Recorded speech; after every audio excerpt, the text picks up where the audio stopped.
Good afternoon বন্ধুরা, welcome to my channel. আমি Somali. চলুন আজকের ব্লগটা শুরু করি। আজকে দেখুন সকাল সকাল বেরিয়ে গেছি। ক্যালিফোর্নিয়ার ওয়েদার এখন সকালবেলাটা ঠিক এরকম থাকে, মেঘাচ্ছন্ন। আর আমরা যাচ্ছি গোল্ডেন গেট ব্রিজ ক্রস করে। এটা হলো বিখ্যাত গোল্ডেন গেট ব্রিজ। আর এই গোল্ডেন গেট ব্রিজের সেখানে এলেই জানি না কেন একেবারে কুয়াশা মেঘ সব নেমে চলে আসে। যাই হোক, আমরা অনেক ভোরবেলা রওনা দিয়েছি, দেখতেই পারছেন, বুঝতেই পারছেন। তো আকাশে এখনও সূর্য উঠি ভাব, সূর্য ওঠেনি, আমরা তার আগেই বেরিয়ে গেছি। আমরা আজকে যাচ্ছি ম্যান্ডাসিনোতে। আর আমাদের সাথে তো অবভিয়াসলি দেবলিনারাও যাচ্ছে। হলো এত সকাল সকাল ম্যান্ডাসিনোতে কেন যাচ্ছি? আচ্ছা, একটা কথা বলে রাখি, ম্যান্ডাসিনোতে কিন্তু আমরা 2 দিনের জন্য যাচ্ছি। আর ওইখানে প্যাসিফিক ওশানের যে সৌন্দর্য আছে তা নাকি একেবারে চোখ ধাঁধানোর মতন। আর অনেক ছবি টবিও আমরা গুগলে সার্চ ফার্চ মেরে দেখে নিয়েছি, তা দেখে আমরা সত্যি অবাক হয়ে গেছি, এত সুন্দর। তবে চলো এক্ষুনি যাব। এই 2 দিনেই আমরা প্ল্যান করে বেরিয়ে গেছি। রাস্তা তো এত সুন্দর যে একদম মন ভুলানো রাস্তা, মনে হচ্ছিল রাস্তাতেই নেমে পড়ি। হোটেল টোটেল সব বুক করা, আমাদের অনেক দিনের প্ল্যান ছিল এখানে আসার। তো যাই হোক, সার্থক হতে চলছে আমাদের প্ল্যান। আপনারাও আমাদের সাথে থাকবেন, ভিডিওটা কেমন হচ্ছে বলবেন।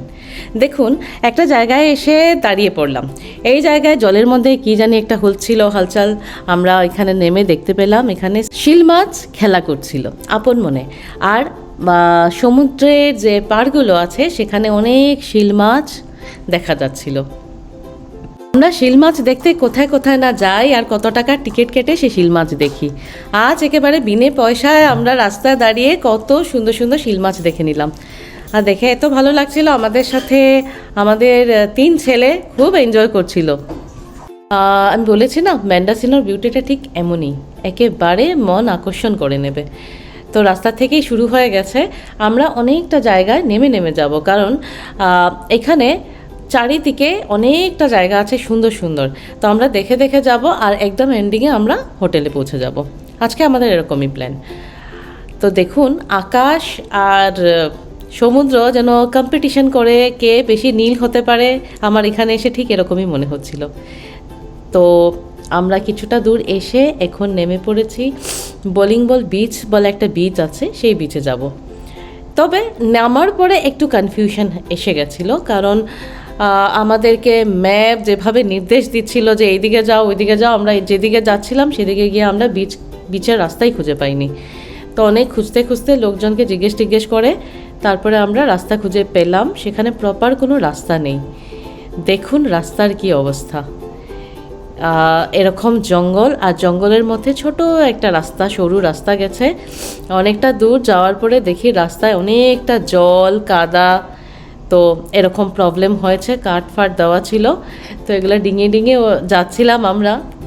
তো এরকম জায়গায় আসলে না খুব একটা নস্টালজিক ফিল আসে। আমরা যখন স্কুলে যেতাম রাস্তায় এরকম জল কাদা অতিক্রম করে স্কুলে গেছি, সেই স্মৃতিগুলো বারবার মনে হচ্ছিল আর কি। এখানে এসে আমরা খোঁজা শুরু করলাম। অ্যাকচুয়ালি আমরা ছবিতে দেখে এসেছিলাম যে এই বিচে একেবারে বলের আকৃতিতে বড় বড় ছোট ছোট স্টোন আছে। আর এই স্টোনগুলোতে যখন এই ঢেউয়ের জলটা এসে ধাক্কা খায় তখন একেবারে দুধ সাদার মতন দেখতে লাগে। তো আমরা এসে অনেক খোঁজাখুঁজি করলাম, একটা শঙ্কর মাছ দেখতে পেলাম অনেকটা দূরে, সেই মৃত, তো ঢেউে ঢেউে ভেসে চলে এসেছে। কিন্তু সেই বোলিং বলগুলোকে আমরা আর খুঁজে পাচ্ছিলাম না। তো সে খোঁজাখুঁজি করে তারপরে আমরা খুঁজে পেলাম বোলিং বল। তারপরে এখানে একজন মহিলার সাথে দেখা হলো। উনি বললেন যে উনিও আসেন এই বিচে প্রায় সময়, তবে এই বোলিং বলগুলো একটা পার্টিকুলারলি একটা টাইমে, মার্চ মাসে মেবি একটা টাইমে এই বলগুলো সমুদ্রের তল থেকে বেরিয়ে আসে। আদারওয়াইজ এটা সারা বছরই সমুদ্রের নিচে, সমুদ্রের তলদেশেই থাকে।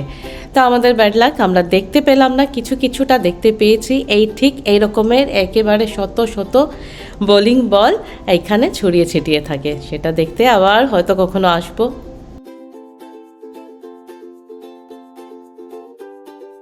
বেরিয়ে পড়েছে নেক্সট ডেস্টিনেশনে। নীল আকাশে মেঘের নীরব ড্রামা তো চলছিলই, আর রাস্তার চারপাশে সবুজ গাছগুলো যেন নিজেরাই রং ছড়িয়ে সৌন্দর্যকে অনন্ত করে তুলছিল।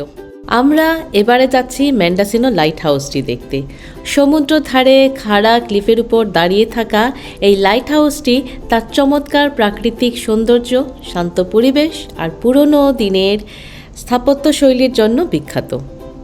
1870-এর দশকে নির্মিত এই লাইট হাউসটি বহু বছর ধরে প্রশান্ত মহাসাগরে যাতায়াতকারী নাবিকদের পথ দেখিয়ে এসেছে। তার চূড়ায় উঠতে যাচ্ছি, তবে সিঁড়ি কিন্তু প্রচণ্ড সরু। আমি পুরো ভিডিও আর করলাম না, ভীষণ ভয় লাগছিল আমার। আমি ভিডিওটা হাফ করে বন্ধ করে দিলাম আর একেবারে উপরে গিয়ে ভিডিও শ্যুট করছি। দেখুন এত উপরে আমরা এখন উঠতে যাচ্ছি। উপরে যেতেই দেখলাম একজন গাইড, উনি এই লাইট হাউসের ইতিহাস নিয়ে অনেক কথা বলছিলেন। আমার চোখ যাচ্ছিল বারবার ওই গ্লাসের ওই পাটটায়, ঠিক সমুদ্রের চারদিকে। লাইট হাউসের তীরে ঢেউগুলো উন্মত্ত ছন্দে ভেঙে পড়ছিল, আর সেই অনন্ত মেন্ডাসিনো লাইট হাউস দাঁড়িয়েছিল নিঃশব্দ সৌন্দর্যের প্রতীক হয়ে। দাঁড়িয়েছিলাম, হাম সাথ সাথে একটা ছবি হয়ে গেল। নিচে আসতেই লাইট হাউসের সামনে একটা ভিজিটার সেন্টার ছিল, আর এখানে তো ভিজিটার সেন্টারগুলো অবভিয়াসলি খুব সুন্দর করে সাজানো গোছানো থাকে। আমরা একটা শাক কিনেছিলাম। বলার মতন কিছু নেই যে আমরা এত এক্সাইটেড হয়ে গেছিলাম, ভিডিও শ্যুট করিনি। যাই হোক, জিনিসগুলো ভীষণ সুন্দর ছিল। শঙ্খ, শামুক, ঝিনুকের তৈরি, ঠিক মনে হচ্ছিল পুরীর সি বিচে চলে এসেছি। দেশের বাইরে কিংবা দেশের ভেতরে কিছু কিছু জায়গায় কিছু কিছু সিমিলারিটি ঠিকই থাকে। নীল দিগন্তে উড়ে বেড়াচ্ছিল কত পাখি। দৃশ্য দেখে মন যেন বলছিল, আভি না যাও ছোড় কর কে দিল আভি ভরা নহি। তারপর মনকে অনেক কষ্টে বুঝালাম যে সামনে আরও সুন্দর সুন্দর অনেক জায়গা আছে, ঘুরতে হবে, দেখতে হবে। এখানে যদি সারাক্ষণ বসে থাকি তাহলে অনেক কিছু মিস হয়ে যাবে। এখানে এসে সেই সিনেমায় দেখানো সুন্দর সুন্দর জায়গাগুলো যখন ঠিক চোখের সামনে আবার খুঁজে পাই, কি ভালো যে লাগে। এখানে এসে দেখলাম সমুদ্রের ধারে ছোট ছোট অনেক ব্রিজ মতন হয়ে আছে, আর নিচে সমুদ্র হালচাল তো চলছিল। এখানে বিচগুলো এতই ঠান্ডা হয় যে আমাদের সাথে সবসময় সোয়েটার, জ্যাকেট রেডি রাখতে হয়, কখন দরকার পড়ে যাবে। এখানে আসতেই ভীষণ কাঁপুনি দেয়, তাই জন্য সোয়েটার, জ্যাকেট পরে চলে আসতে হয়। পুরো ভিডিওতে খুব মন খারাপ লাগছে ভিডিওগুলো এখন দেখে। আমার একটা ছবি, একটা ভিডিও ভালো মতন আসেনি, কারণ আমি ছবি আর ভিডিও করতে এত বিজি ছিলাম, আমিই নেই ছবিতে। দেখুন অবস্থা।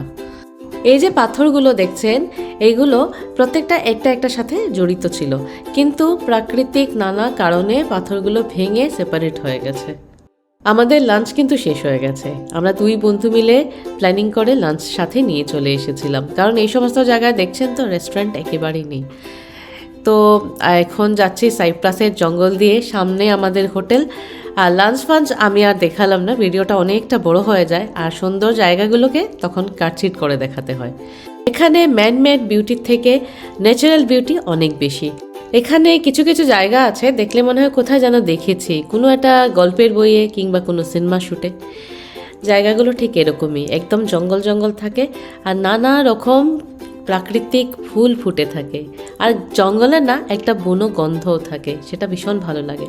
দূর থেকে সমুদ্র এত সুন্দরভাবে ওয়েলকাম করছিল, আর পারলাম না, একেবারে পাড়ে নেমে পড়লাম। তবে রাস্তাটা একটু খাড়াই ছিল, জঙ্গলের মধ্যে মধ্যে রাস্তা, আর আমরা হেঁটে হেঁটে যাচ্ছিলাম, ভীষণ ভালো লাগছিল।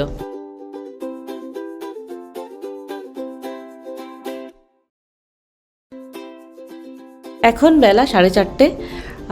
সূর্য একেবারে আমাদের অপোজিট ডিরেকশানে, ছবি ভালো আসছিল না, মন খারাপ লাগছিল। যাই হোক, তো শুনুন, আজকে আমি ভিডিওটা এখানেই শেষ করছি। আমরা এখন এখান থেকে চলে যাব হোটেলে, অনেকটা টায়ার্ড হয়ে গেছি। কালকের জন্য কিন্তু একদম ধামাকাদার ভিডিও নিয়ে আসছি, আপনারা পাশে থাকবেন। সায়োনারা।